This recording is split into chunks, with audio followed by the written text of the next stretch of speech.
कथा में बताते हैं कि किस प्रकार समुद्र मंथन देव और सुर असुर में जब मिल करके देवदानों में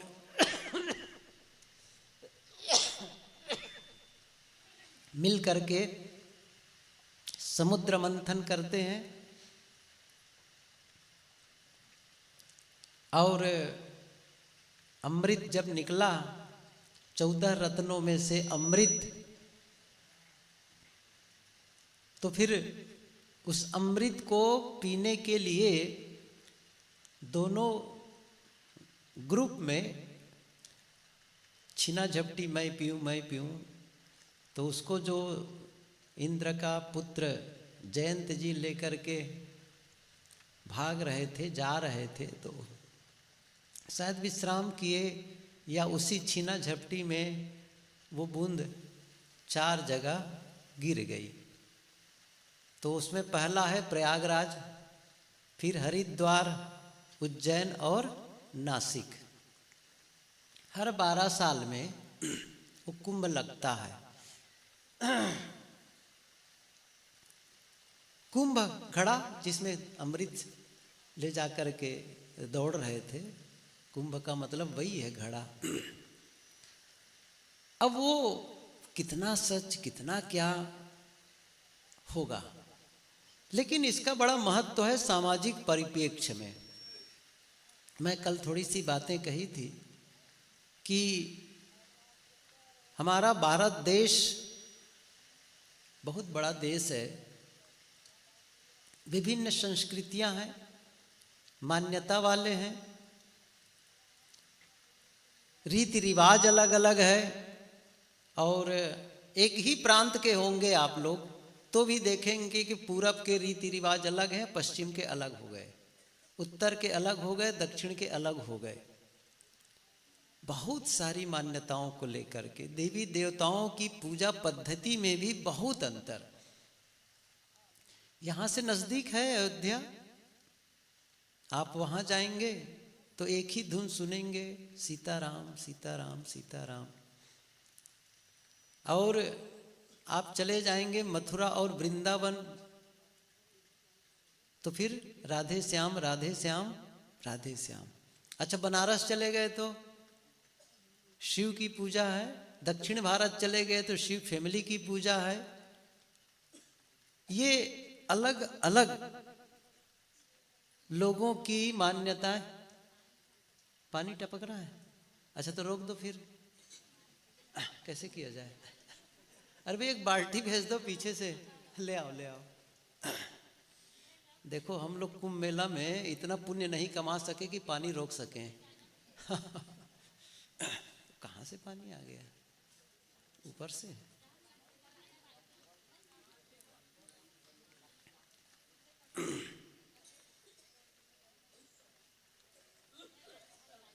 किचन से एक बाल्टी ला दो भाई। पीछे इधर देखो भैया, इधर बड़ी है क्या? इधर इधर बाल्टी रखी कि कोई?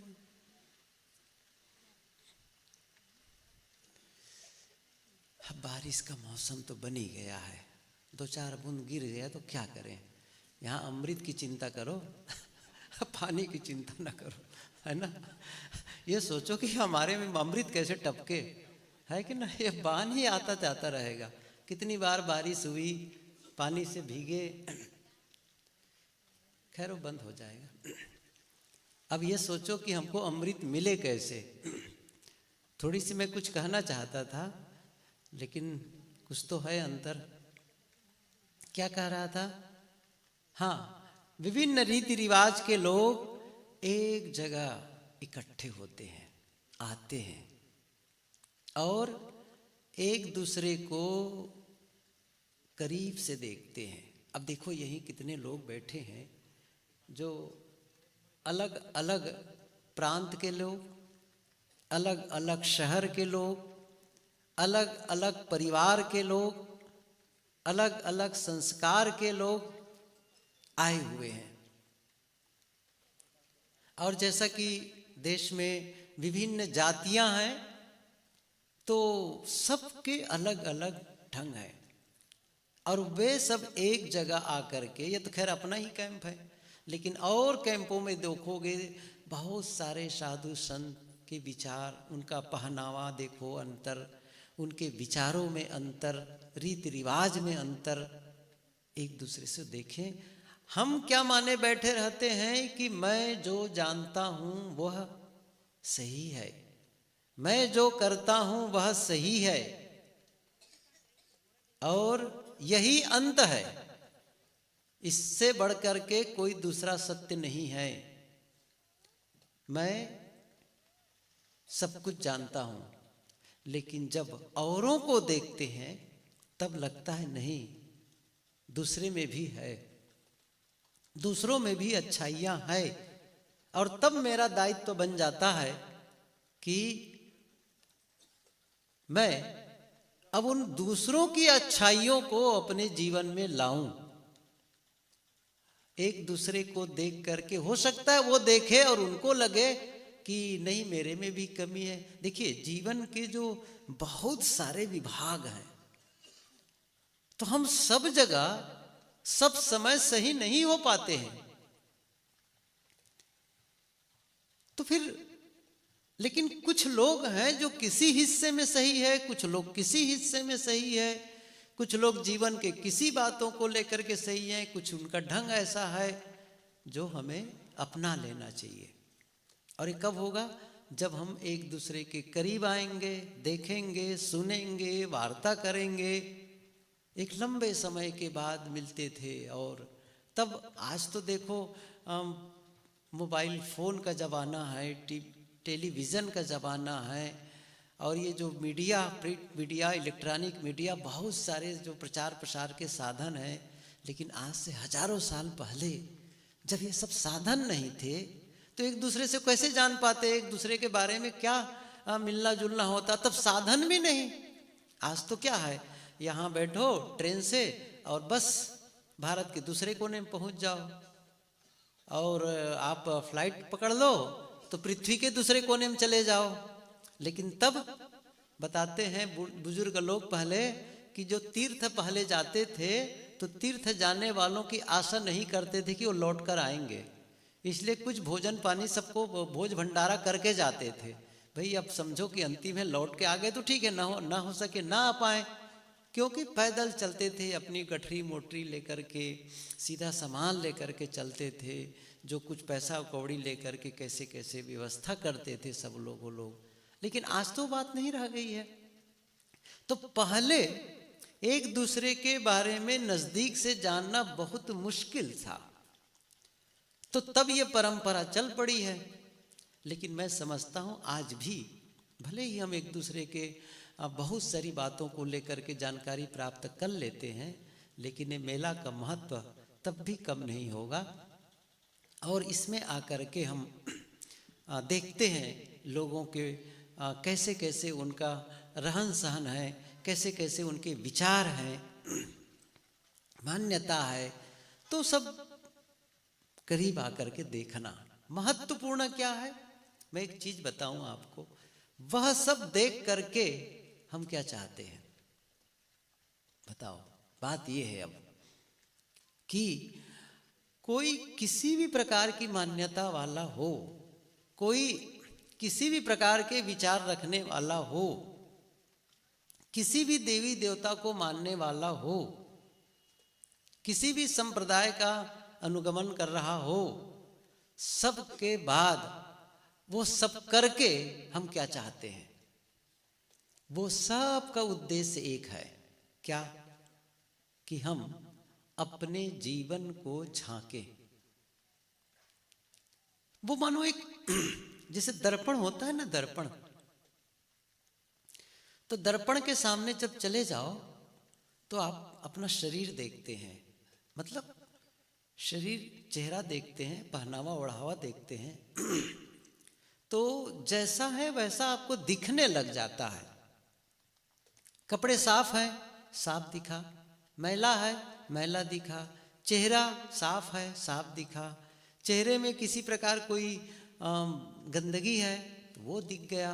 अच्छा वो देख लिए, देखिए वो देखना कितना महत्वपूर्ण हो गया। अब आप समझो, ये जानना कितना महत्वपूर्ण हो गया कि ये मैला है, ये गंदगी है, ये कचरा है। चाहे अपना घर ही क्यों ना हो, आपका घर ही क्यों ना हो, आपका कपड़ा ही क्यों ना हो, आपका शरीर ही क्यों ना हो, ये पता चल गया। पता चलने का मतलब क्या हो गया? वो साफ हो, सीधी सी बात है। क्योंकि आप अपने चेहरे पर गंदगी रखना पसंद नहीं करेंगे। अभी पता नहीं था इसलिए वो गंदगी बनी हुई थी। अभी इससे पहले हम जान नहीं पाए थे, चूंकि दर्पण देखे ही नहीं थे। और दर्पण जब देखे नहीं थे तब पता भी नहीं था कि ऐसा कुछ है। और जैसे देखे तैसे पता चला। और जब पता चल गया तो हम बदल दिए उसको कि नहीं, ये नहीं होना चाहिए, ये कपड़ा इस प्रकार दिख रहा है, गंदा नहीं होना चाहिए, मेरा मकान में इस प्रकार गंदगी नहीं होनी चाहिए। तो जैसे ये पता चलता है हम उसे दूर करने के लिए पहल करने लग जाते हैं। ऐसे ही जीवन के बारे में जब हम किसी को देखते हैं कि वो किसी काम में बेहतर कर रहा है, अच्छा कर रहा है, तो उसको देख करके अपने में लगता है कि देखो वो कितना बढ़िया अपने जीवन को जी रहा है, कैसा वो बोल रहा है, कैसे वो कितना वो धैर्यवान है, कितना वो सहनशील है, कितना वो विनम्र है और कितना कम बोलता है। आप जब रहो साथ में तो देखो, एक आदमी है सुबह कई बार भड़बड़ भड़बड़ भड़ बोले चले जा रहे हैं, बोले चले जा रहा है, वो कोई अर्थ नहीं है, बहुत सारी बातें वो अनावश्यक ही बोलते चले जा रहे हैं, कोई मतलब नहीं बोलने का, लेकिन बोलते चले जा रहे हैं। और एक आदमी शांत, बहुत कम बोलता है, काम की बातें, ऐसा नहीं कि नहीं बोलता है, काम की बातें बोलता है, धीरे बोलता है। एक आदमी बोल रहा है तो दूर के लोगों तक आवाज पहुंच रही है, यहां से वो मेन गेट तक के। अब कितनी दूर की आवाज है? जैसे यहाँ है और ये कैमरा लगा है, इतनी दूर खड़े हैं। अच्छा, कितनी आवाज होनी चाहिए? उतना जितने को सामने वाले को सुनाना चाहते हो, इतनी तेज बोलो ना। अब इतनी तेज बोलने की क्या जरूरत है कि वहां दूर के लोग सुन पाए उस चीज को? और ऐसा भी नहीं है कि वो कम सुन रहा हो, ऐसा नहीं है कि वो कान से कम सुनता हो, सामने वाला सुन रहा है, इसके बावजूद अब आदत है, ध्यान नहीं दिए है। इस बार ख्याल आया, गुरुदेव जी के साथ जब रहना हुआ, पहले लंबे समय तक रहना हुआ, और जब उनसे जाना होता था मिलने के लिए, कभी किसी बात को लेकर के, और हो सकता है कई ऐसे लोग और लोग भी बैठे हुए हैं, और मैं जब गुरुदेव जी के पास जाता था या खड़ा हुआ या बैठा तो दोनों की बात हो जाती थी। गुरुदेव जी बोल लेते थे, मैं बोल लेता था, और थोड़ी दूर बैठा हुआ उनको कुछ पता नहीं चलता था कि क्या बातचीत हुई।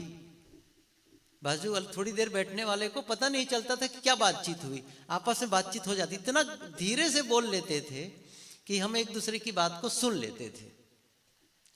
साहब भी इसी ढंग से कभी धीरे बोल लेते थे, कभी कभी तेज बोलते थे जरूरत पड़ने पर। तो मेरा कहने का मतलब है कि ये जो गुण हम दूसरों में देखते हैं कि देखो कितना धीरे बोल करके अपनी बातें कह लेता है।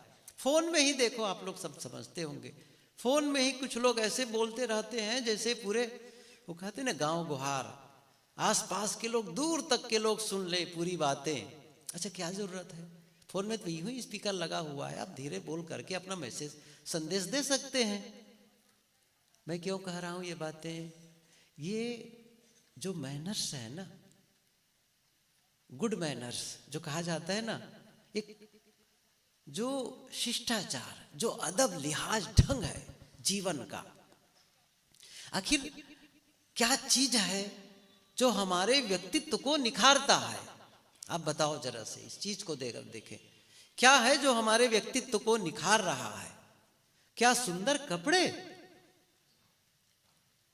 क्या बहुत सुंदर कपड़े, या फिर कुदरती रूप से, भाई ठीक है आप रूप सुंदर हैं, आपका चेहरा अच्छा लग रहा है, लोग कहते हैं कि भाई सुंदर है वो, अच्छा ठीक है भी, अब वो भी तो एक मान्यता ही तो कोई सुंदर कह रहा है। जो आपको सुंदर कोई कह रहा है ना, लेकिन आपका कोई दुश्मन होगा आपको सुंदर नहीं मानता होगा, ये भी सच है। वो आपसे जो बहुत करीब और प्रेम करने वाले ही सुंदर कह सकते हैं। क्या अपना दुश्मन अपने को सुंदर लगता है? नहीं लगता है। और जिससे आप प्रेम करते हैं, चाहे वो कितना ही कुरूप दिखता हो, बड़ा प्रियकर होता है, वो बड़ा सुंदर लगता है। तो वो तो सुंदर असुंदर तो बात अलग है, लेकिन फिर भी कोई ये माने तो वो हमारे व्यक्तित्व को नहीं निखारता। अच्छा, निखारता भी है तो कुछ देर के लिए, कुछ समय के लिए है, ठीक है। प्रेजेंट मतलब शुरुआत में ही थोड़ा से अट्रैक्शन होगा, थोड़ा से आकर्षण होगा, थोड़ा उसके प्रति हम खींचेंगे। बड़ा व्यक्तित्व भाई, एक लंबा चौड़ा आदमी है और थोड़ा सा हेल्दी है, स्वस्थ लग रहा है, और गोरा चिट्ठा आदमी है, अरे भाई कौन है, थोड़ा सा भव्य रूप दिख रहा है, आकर्षित हो गए। लेकिन उनका जब रहन सहन है, उनके बोलने का ढंग है, जीने का ढंग है, खाने पीने का ढंग है, चलने फिरने का ढंग है, यह कहीं शिष्टाचार के खिलाफ है, तो बहुत देर तक उनका साथ नहीं कर पाएंगे। क्या लगेगा? ठीक है, बस थोड़ी देर के लिए है, शॉर्ट टर्म में तो ठीक है, लेकिन लॉन्ग टर्म में लंबे समय तक साथ करना हो तो हम क्या चाहते हैं? एक अच्छे इंसान से मित्रता हो, अच्छे इंसान का साथ मिले, ये हम चाहते हैं। तो मैं ये कह रहा था, दूसरों में जब ये खूबियां हम देख लेते हैं तो उसे क्या करना चाहिए? हमें अपना लेना चाहिए। हम लोग क्या करते हैं? दूसरों की गलतियों को अपनाने लग जाते हैं। वो ऐसा कर रहा है तो मैं भी ऐसा करूं, वो गलत कर रहा है तो मैं भी गलत करूं, वो जोर से बोल रहा है तो मैं भी जोर से बोलूं, वो कटु बोल रहा है तो मैं भी कटु बोलूं। नहीं, ऐसा नहीं है। आप दूसरे के अच्छी बातों को आप ले, दूसरों की गलतियों को न ले। आप इस चीज को समझे। कई बार साहब जी कहा करते हैं ना कि एक आदमी है जो टोपी लगाया है, तो टोपी लगाया है तो आप देखकर, हाँ भाई चलो भाई टोपी लगा ले, टोपी के बदले टोपी, वो टोपी लगाया, अच्छी बात, मैं भी टोपी लगा लूं, ये बात समझ में आती है। लेकिन कोई आदमी नाक कटाया है तो क्या करेंगे आप?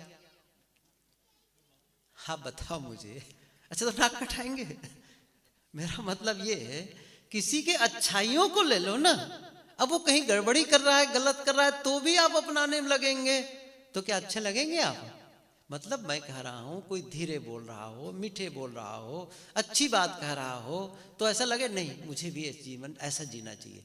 लेकिन कोई कटु बोल रहा हो, किसी के शब्द में कुछ अश्लीलता हो, तो फिर नहीं, ये उनका ढंग है, ये उनका ढंग है, मेरा ढंग ये नहीं है। ये सावधानी की जरूरत है। मैं इसलिए कह रहा था कि किसी के जीवन में यदि ये अच्छा दिखे, जो सचमुच हमारे व्यक्तित्व को निखारता है, बनाता है, अच्छा लगता है। अब जब मुझे अच्छा लगा तो फिर औरों को भी लगता है ये चीजें। मैंने कहा था ना कि कैसे मितभाषी, कम और धीरे बोलने वाले को कौन पसंद नहीं करेगा, जो बड़बड़ बड़बड़ करने वाले बकवादी को कौन पसंद करेगा। नुकसान करते हैं वो, दूसरों का, अपना तो करते ही हैं, दूसरों का भी कर बैठते हैं, और दूसरों का नुकसान तो वही करता है जो पहले अपना नुकसान कर लेता है। अब ये भी नहीं कह रहा हूं कि पूरी तरह मौन हो जाना है, ऐसा थोड़ी कह रहा हूं कि भाई आप मुंह में ताल लगा दो। साहब ने भले कहा है कि जिभ्या केरे बंदे बहु बोलन निर्वार, साहब का ये ढंग है कहने का, बंद दे बहु बोलन निर्वार, बहुत बोलने का निर्वार करो, बिल्कुल न बोलो, मौनी हो जाओ, ये बात नहीं है। बोलना है और नहीं बोलना है, ध्यान दो इस चीज को। संतुलन में जीवन चलता है, हमारा जीवन संतुलन में सही होता है। केवल बड़बड़ाने से काम नहीं बनेगा, और मौन रहने से काम नहीं चलेगा। तो क्या करना होगा? बोल अबोल एक हो जाई, जैसे साहब ने कहा ना, बोलना है और नहीं बोलना है, ये संतुलन। अब मैं इस थोड़ा और विस्तार करूं इस विषय को, तो ऐसा होगा जैसे भोजन, जीवन कैसे चलता है? भोजन से। ठीक है, भोजन से चलता है, लेकिन केवल भोजन से नहीं चलता है। भोजन करना और फिर भोजन नहीं करना दोनों बातें हैं। क्या भोजन करने मात्र से जीवन चलता है? आप भोजन करने चले, खाते रहो खाते रहो खाते रहो खाते रहो सुबह से शाम तक, नहीं। भोजन करना और फिर उसके बाद में न करना, पानी पीना फिर पानी न पीना, जागना फिर सोना, हर चीज युक्ताहार विहारस्य, मतलब सोना भी है जागना भी है, भोजन करना भी है और एक समय भोजन नहीं भी करना है, बोलना भी है नहीं बोलना है। ये संतुलन को ध्यान में रखो। और ये दोनों के बीच में जीवन चलता है, और सही तरीके से यदि करना हो तो संतुलित जीवन साधना। ये तो साधक का मतलब, साधना का मतलब यही तो हुआ ना।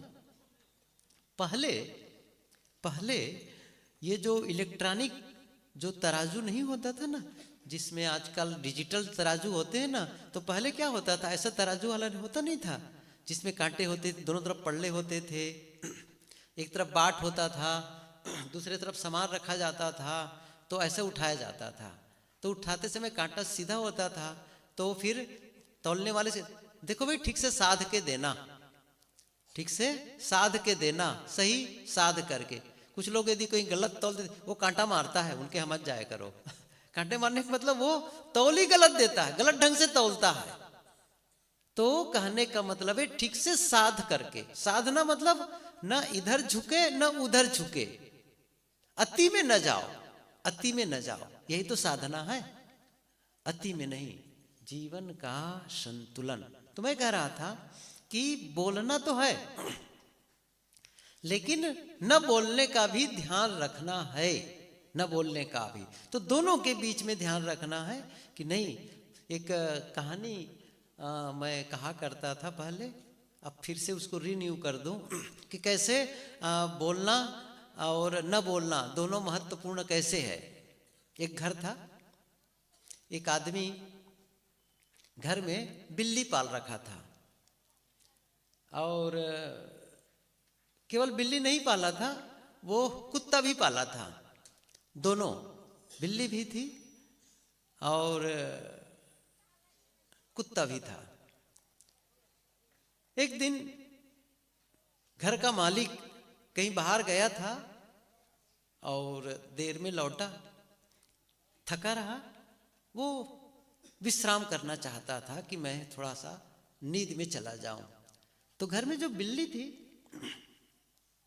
वो बिल्ली बस इस कमरे से उस कमरे, बरामदे से घर, कमरे में आकर के म्याऊं म्याऊं म्याऊं म्याऊं वो बोला करती थी।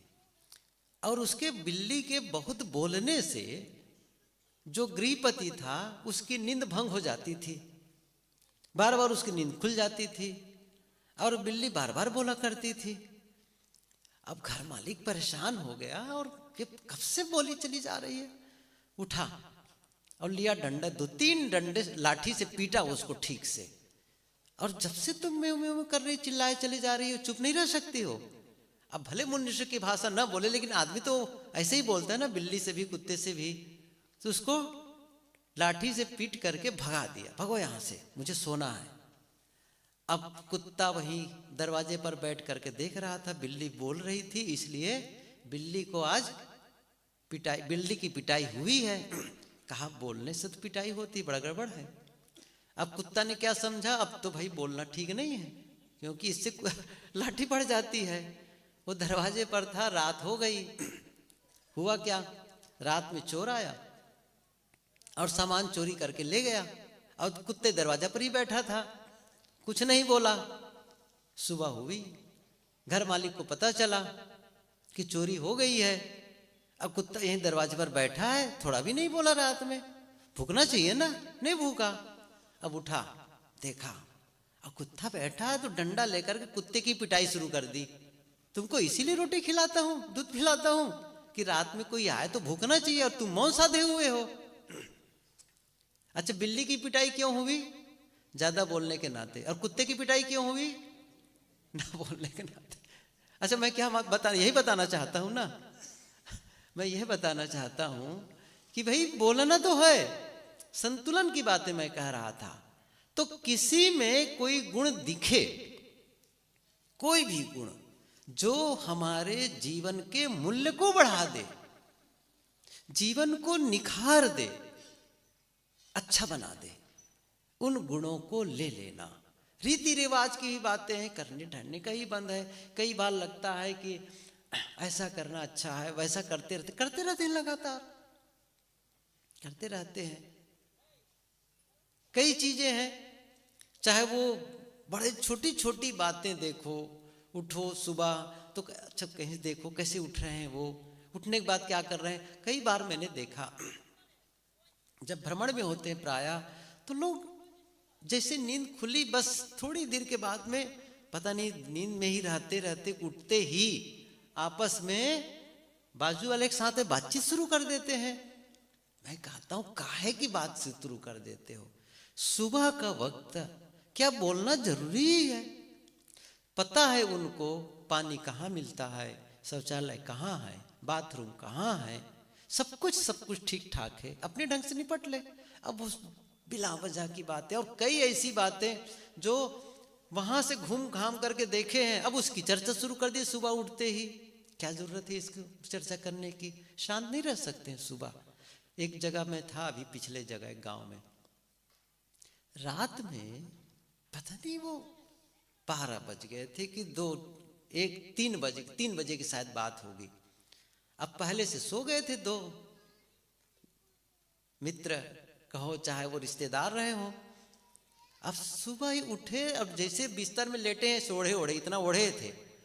फिर मैं कमरा में झांका, कैसे बात करते हैं, इतने 3 बजे हैं, 2 या 3 कितना बजे थे, और बातें कर रहे हैं। मैंने कहा भैया इस समय बात करने की क्या जरूरत है, और इतनी जोर से बात तो मेरे कमरे तक आवाज आ रही थी, अभी तो शांत रहो। मैं इसलिए बताना चाहता था इन बातों को, ये जो शिष्टाचार है आप हमेशा ध्यान रखें, आपके जो भी कर्तव्य होते, काम होते हैं, उससे किसी दूसरे को किसी भांति नुकसान हो रहा हो, उन्हें किसी प्रकार परेशानी हो रही हो, वह न करें। दूसरे का ध्यान रखना, यही तो शिष्टाचार, यही है। ट्रेनों में देखो, ट्रेन में तो और बड़ा विचित्र है। रात में आ जाते हैं 11 बजे, अब है प्रकाश पर्याप्त, तो छोटा प्रकाश जल रहा है, उसके बावजूद लाइट जला देंगे, 12 बजे आएंगे, उसके बाद कहेंगे महाराज जी भोजन करेंगे। 11 बजे 11:30 बजे बैठ करके भोजन करने लग जाते हैं। तब क्या करें? ना करो भैया, सब कह नहीं सकते हैं। अब उस समय बोलने की भी जरूरत नहीं। ठीक है, मैं कितनी बार मन को कहता हूं तू शांत रह, कुछ मत बोल। अंदर से भी मैं कहता हूं, किसी प्रकार प्रतिक्रिया किए तो फिर असफल हुए। मैं अभी कुछ दिन पहले एक बड़ा अच्छा सूत्र पढ़ा, अच्छे के लिए नहीं, अच्छे के लिए जो बुरा है ना, वो एक प्रशिक्षण स्थल है। अच्छे के लिए बुरा एक प्रशिक्षण स्थल है। मतलब कोई बुरा किया, गलत किया, या किसी का कार्य आपको अनसुहाता लगा, किसी ने कुछ किया और आपको वह पसंद नहीं आया, बस प्रशिक्षण शुरू हो गया। वहीं पर सावधानी की जरूरत है। ज्यादातर हम वहीं चूकते हैं, वहीं तुरंत रिएक्शन में आ जाते हैं, रिएक्ट करने लग जाते हैं। होना क्या चाहिए था, अभी अवसर है, उनकी गलतियों को लेकर के मैं प्रतिक्रिया विहीन रह सकूं। देखो, प्रतिक्रिया 1-2 ढंग से होता है। प्रतिक्रिया का मतलब यह हुआ, एक सही ढंग से आप प्रतिक्रिया व्यक्त करते हैं, बड़ी शालीनता विनम्रता से आप अपनी बातें कह सकते हैं कि भाई इस समय कभी कभी कहना भी पड़ता है, रात में सो रहे हैं और वो जोर से बिना ईयरफोन लगाए बातें कर रहे हैं, या फिर कुछ अपने मोबाइल में कुछ देख रहे हैं। तो मैंने कहा एक दिन कि भाई आप ये या ईयरफोन लगा लीजिए या आवाज़ कम कर लीजिए, सोने का टाइम है, वो 12 बज गए हैं। अभी ट्रेन की यात्रा उधर से आ रहे थे, सूरत से हमको आना था छत्तीसगढ़। तो 2 लड़के थे, 12 बजे खा रहा था एक लड़का, गजब हो गया, 12 बजे के बाद खा रहा था। और दूसरा लड़का ऐसे लेटा था, बातें करते रहे। मैंने कहा हो गया। तो मेरे साथी ने कहा भैया बातें मत करो। तो लड़का क्या कहता है, पढ़ने वाला लड़का क्या कहता है, मुंह किस लिए है? क्या बोला, ऐसे ही उत्तर दिया। मैं नीचे, तो मुंह किस लिए है, बोलने के लिए तो है। मैंने कहा गजब हो गया। मतलब कभी भी अब इतना। अब वो एक लड़का तो नागपुर में शायद कहीं उतर गया, वो खाने के लिए आते। टीसी ने पूछा क्यों आए हो अभी रात में? कि भोजन करने आया। तो तुरंत चले जाओ, मैं लौट के आऊँ, यदि नहीं गए तो मैं फाइन कर दूंगा। फिर भी वो लड़का बैठकर देर तक बातें करते रहा। बस एक चम्मच खाता था, वो बातें करते रहता था, न नींद लगती थी कुछ। बाद में फिर नागपुर शायद उतरना था, उतरे, बैठ गए सब। सुबह टाइम में क्या कहते हैं आप, मैंने कोई पूछा था आप लोग किस पंथ के हैं, मैंने कहा कबीर पंथ के हैं, ऐसा कुछ कह दिया था। वो सुन लिया रहा होगा, अच्छा आप कबीर पंथी? हाँ कबीर पंथी, मैं भी कबीर पंथी हूँ, लड़का कहता है। जब पढ़ता था बड़ोदरा में, आ रहा था, हमारे यहाँ मुख संत आते हैं। मैंने कहा कमाल के हो आप, वही बोला था मुंह किस लिए है कहा करके। लेकिन अब मैं जवाब नहीं दूँ, अब मुंह बताओ कैसा है आपका। क्या कहता है उनको। मेरा मतलब है कि ये जो हमारी में गलतियां हो जाती है, जब तक उसे हम करेक्ट नहीं करेंगे, सुधारेंगे नहीं। एक बात देखिए, फिर से कह रहा हूं, अपनी गलतियों को हम जब तक ठीक न कर लेंगे तब तक जीवन निखरेगा नहीं। दूसरी बात, दूसरा गलती करे, दोनों ढंग से सीखना है ना। मैंने क्या कहा था अभी, दूसरे के अच्छाइयों को आप ले लो, सीख लो, वैसा मुझे करना है। लेकिन दूसरे की गलतियां जब हो रही हैं तब उसी समय प्रशिक्षण, आपका प्रशिक्षण शुरू हो गया। सीखना क्या है, बस सावधान रहो, आप ऐसी प्रतिक्रिया व्यक्त न करो, अंदर से आप रिएक्शन लेस रहो, अंदर से बड़बड़ बड़बड़ न करो। बाहर से नहीं बोल पा रहे लेकिन अंदर बड़बड़ा रहा है, ऐसा होना चाहिए, वैसा कर रहा है, वैसा कर रहा है, तो भी परेशान। उस समय भी शांत, अंदर से भी आप बिल्कुल शांत रह सको, उसके बारे में बहुत विचार मत करो, स्वीकार, ठीक है यहां पर यही है, इसकी आवश्यकता, इस समय मुझे इसी में शांत रहना है, उनका ढंग है ये, उनका ढंग है। इस प्रकार जब सोचने लग जाते, वही मैंने कहा ना, शुरुआत जब करेंगे इस चीज के लिए, जब आप शुरुआत करेंगे ऐसा करने के लिए, तब अचानक ये काम नहीं हो पाएगा। क्या होगा, तब तो शुरू कर देगा, फिर आएगा, फिर अब फिर से होश संभाल, वही होश की जरूरत है हमें। हम जो बेहोशी में जीवन जीते हैं ना, पता ही नहीं चलता हम कैसे बेहोशी में जिए चले जा रहे हैं। वहीं पर होश संभालने की जरूरत है। नहीं क्यों, कब होश संभालने, होश कहाँ है? होश बाहर थोड़ी है आपके, होश हाथ में थोड़ी है, होश पैर में थोड़ी है, होश यही है, बेहोशी वही है। हम बिल्कुल जैसे कोई चेतना विहीन, एकदम जैसे कोई पता ही नहीं कैसे जी रहे हैं। अब जब होश जैसे संभाले तैसे, अच्छा हाँ ऐसा होना चाहिए। जैसे एक कैसे हम लोग बेहोशी में चलते, मैं बताता हूँ। रास्ते जा रहे हो, चले जा रहे हो, बस किसी बात को सोच रहे हैं, बस चल रहे हैं, रास्ता काट रहे हैं, चल रहे हैं। कब होश आया समझो, अचानक किसी की गाड़ी सामने आकर धड़ाम से खड़ी हो गई, बस थोड़ा से बचे, अचानक होश जगा, अरे होश, हाँ ठीक, ऐसा करके वो होश है। वो जो होश आया ना उस समय, उसके पहले बेहोशी में थे। ऐसे कई बार होता है, जो होश संभाल लिए उस समय, जब किसी की कोई गलती हो, कोई अटपटा कर रहा हो, अनसुहाता कर रहा हो, जो हमारे पसंद के न हो, उस समय हमारे लिए वह प्रशिक्षण का अवसर है। क्या प्रशिक्षण, कि मैं होश संभालूं और उनके लिए किसी प्रकार गलत विचार मन में न आने दूं। ये सावधानी रखना, क्योंकि आखिर में जितनी बार लोग गलत करेंगे उतनी बार मैं गलत विचार करता जाऊं, गलत विचार करता जाऊं, तो घटना वहां घटी, घटना वहां घटी, लेकिन विचार मेरे भीतर आए और उन विचारों का प्रभाव मेरे को पड़ेगा। वहां नहीं जाएगा उनको विचारों का प्रभाव, वो बाद में जाएगा, बात अलग है।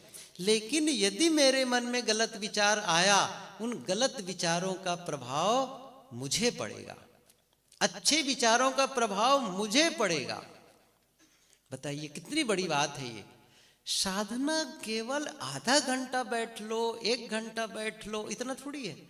सत्संग वहां फलित होता है। यहाँ हम जो ज्ञान अर्जित करते हैं, जो भी ज्ञान अर्जित करते हैं, जो एक सिस्टम अर्जित करते हैं, उस सिस्टम को जीना है। और मैंने अभी बीच में कहा था, लेकिन आप जीने की शुरुआत करेंगे, उसको आप एडॉप्ट करेंगे, उसको अप्लाई करना चाहेंगे, उसको अपने जीवन में अपनाना चाहेंगे, जीवन का हिस्सा बनाना चाहेंगे, तब वो अनायास हो नहीं जाएगा कि अचानक हो ही जाएगा। आप हारेंगे जीतेंगे, हारेंगे जीतेंगे। लेकिन साहब ने क्या कहा, गिरत परत चढ़ी ऊंचा, डगमग छाड़ दे मन बौरा। साहब ने कहा गिरत चढ़त पड़ी ऊंचा, गिरते पड़ते थोड़ा से उठे, थोड़ा से चढ़े। साधना का मतलब ही यही हुआ। हम असफल भी हो जाएंगे, फिर सफल होंगे, फिर असफल होंगे। लेकिन हमने पहली बार की असफलता में छोड़ दी, फिर कभी सफल नहीं हो पाएंगे। हमें तब तक लगे रहना है जब तक सफलता न मिल जाए, मतलब जो हम चाहते हैं उस दशा में न पहुंच जाए। सचमुच किसी ने गलती की और अंदर से हम शांत रह सके, उनके विषय में भी गलत न सोच पाए या गलत विचार ना आए। अच्छा आ भी गया, फिर से मैं बता रहा हूं, आ भी गया तो क्या करना है? आ भी गया तो अंदर से ही अपने आप को क्षमा मांग लेना। नहीं मैं भूल गया, मुझे क्षमा चाहिए, खुद से क्षमा मांग लो, ये मैंने चूक गया, ये मैंने चूका है, यहां पर गलती हो गई है, ऐसा नहीं करना है मुझे। मतलब जैसे होश आया सावधान हो जाओ। ये छोटे छोटे काम जब अब हम करने लगते हैं ना, तो भीतर होश बढ़ता चला जाएगा, अधिक सावधानी हो जाएगी, और जो हमारे भीतर में जो गंदगी है ना विचारों की, वो धीरे धीरे कम होती चली जाएगी और अच्छा होता चला जाएगा। और जैसे ही वो खत्म होने लगेंगे, पवित्रता का विकास होता चला जाएगा। तो मैं ये कह रहा था कि नहीं आ रहे हैं, अच्छा मैं सोचा, मैं बहुत देर से बोल रहा हूँ, हमारे संत लोग विराजमान हैं, पता नहीं साहब जी कब तक आते हैं। मैं कह रहा था, बस कुछ बातें बता रहा हूँ। देखो स्वर्ण साहब जी बुलाओ।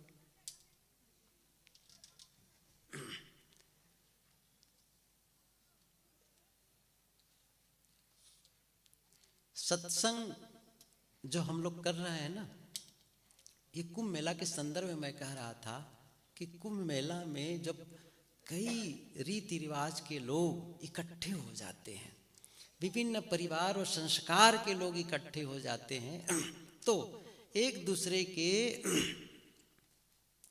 वैचारिक क्रियाकलापों को देखते हैं, उनके भौतिक जो शारीरिक क्रियाकलापों को देखते हैं, मान्यताओं को जानते हैं, और ये बहुत सारी चीज़ों को एक दूसरे करीब आकर देखते सुनते हैं। तो उसी में कह रहा था, किसी में किसी प्रकार की अच्छाई है, किसी में किसी प्रकार की अच्छाई है। हमें क्या करना है? उन अच्छाइयों को जीवन में ले आना है, वो किसी रूप में हो, चाहे उनका बोलने का ढंग हो, चाहे उनका खाने पीने का ढंग हो, चाहे उनके चलने फिरने का ढंग हो, या सुबह उठने का, देखो सुबह जल्दी उठने का, रात में जल्दी सो जाने का, या मोबाइल कम देखने का, वैसे किसी भी प्रकार के लगा कि हाँ इसमें अच्छा ये है, ये मुझे करना है। क्योंकि जीवन पता नहीं कब खत्म हो जाए, कब खत्म हो जाए, और जीवन में जो करने योग्य काम है वो रह ही जाए। वो काम होता चला जाता है जीवन में जिसकी उतनी ज्यादा जरूरत नहीं होती जितनी हम मान लेते हैं। हमें जरूरत किसकी है? गुरुदेव जी कहा करते थे, पेट भर भोजन मिल जाए, पहनने को कपड़े मिल जाए, और रहने को जगह मिल जाए।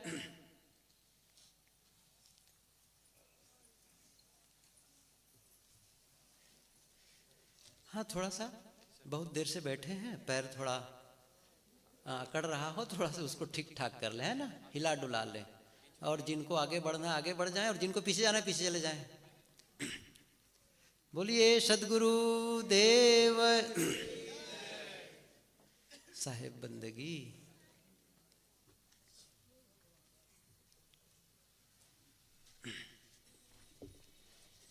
उस कक्षा में कुर्सियां और होती जी।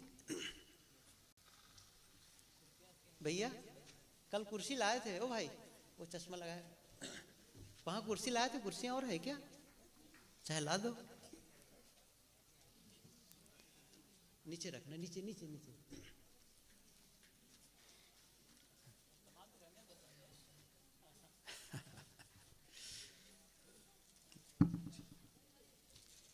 बैठ जाइए ना, बैठिए बैठिए, सब लोग बैठ जाइए।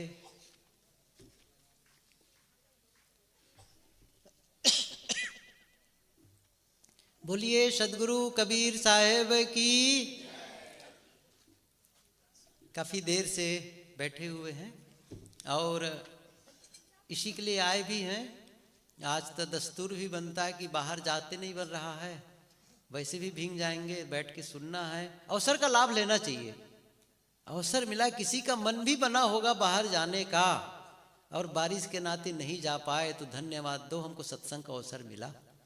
हम यहाँ बैठेंगे, रोज़ तो घूमते घूमते दुनिया देख रहे हैं, खुद को देखने का, खुद के जीवन को झांकने का अवसर मिला है। इसके लिए हम बारिश को धन्यवाद दें, ये नहीं कि उनको कोसने लगे। वही तो मैं बता ही रहा था अभी किसी की गलतियों पर कोसो मत, बारिश को कोसो मत, या इंद्र भगवान को कहो कि क्या अभी बारिश करानी थी। अच्छा, कई लोग सोचते होंगे हम लोग को घर वापस जाने के बाद में भले बारिश करा देते सही है ना। ये जो हमारे मन की जो ये सिस्टम है ना, इसको बदलने जैसा है। कभी यदि मन में आया हो कि हमको घर लौट जाने के बाद में बारिश हो जाती तो ठीक रहा, पहले ही क्यों बारिश हो गई, नहीं, ऐसा मत सोचो। ये सबको ठीक करना है। हम केवल बाहर को ही ठीक करने में लगे रहते हैं, भीतर को ठीक करना है। मैं तो ये बता रहा था अभी कि दूसरे जब करीब के लोगों को देख रहे हो, नज़दीक के, कोई अलग स्टेट से आया है, कोई अलग परिवार से आया, कोई अलग गांव से आया है, अलग क्षेत्र से आया है, देखो कुछ तो अच्छाइयाँ उनमें हैं, देख लो, ऑब्जर्व कर लो। या कभी जलपान में जाकर अलग से खड़े हो जाना, जलपान की जगह पर कुछ लोग होंगे बड़ी शालीनता से जा कर के जलपान, कुछ लोग हड़बड़ाते होंगे, सही है ना। तो हड़बड़ाने वाला वो अपना काम, अपने को हड़बड़ाने वाला बनना है कि शांत वाला बनना है, बस वो देख लेना जरा से, बस। अच्छा, कुछ लोग होंगे सेवा में लगातार लगे हुए हैं, सुबह भी जाएंगे तो सेवा लगा कर रहे हैं, दोपहर जाएंगे सेवा कर रहे हैं, शाम को जाएंगे सेवा कर रहे हैं। अच्छा, मेरा कब हिस्सा लगने वाला है? हम जा रहे हैं, सुबह सेवा लेने के लिए जा रहे हैं, अच्छा दोपहर सेवा लेने के लिए जा रहे हैं, शाम को सेवा लेने के लिए जा रहे हैं, दिन में सेवा ले रहे हैं, रात में सेवा ले रहे हैं। मैं ये कहना चाहता हूँ कि आखिर में एक इंसान लगातार सेवा कर रहा है और एक मैं जो एक छोटा सा भी बर्तन उठाने में, एक आदमी को भोजन परस के खिलाने में कठिनाई हो रही है, तो किसमें कौन इंसान अच्छा है बताओ आप? हम चाहते हैं ना, अच्छा इसलिए कह रहा हूं कि मैं चाहता हूं कि मेरे सामने कोई भोजन ला दे, मुझे अच्छा लगता है। लेकिन जब आप किसी के सामने भोजन परसेंगे तो उनको अच्छा नहीं लगेगा, तो वो अच्छा काम आपको नहीं करना चाहिए, मुझे नहीं करना चाहिए। एक आदमी वही कचरा पड़ा है उठा करके टोकरी में फेंक दिया, साफ हो गई, कैसा लगा? यही तो सीखना है हम सबको आकर के यहीं पर।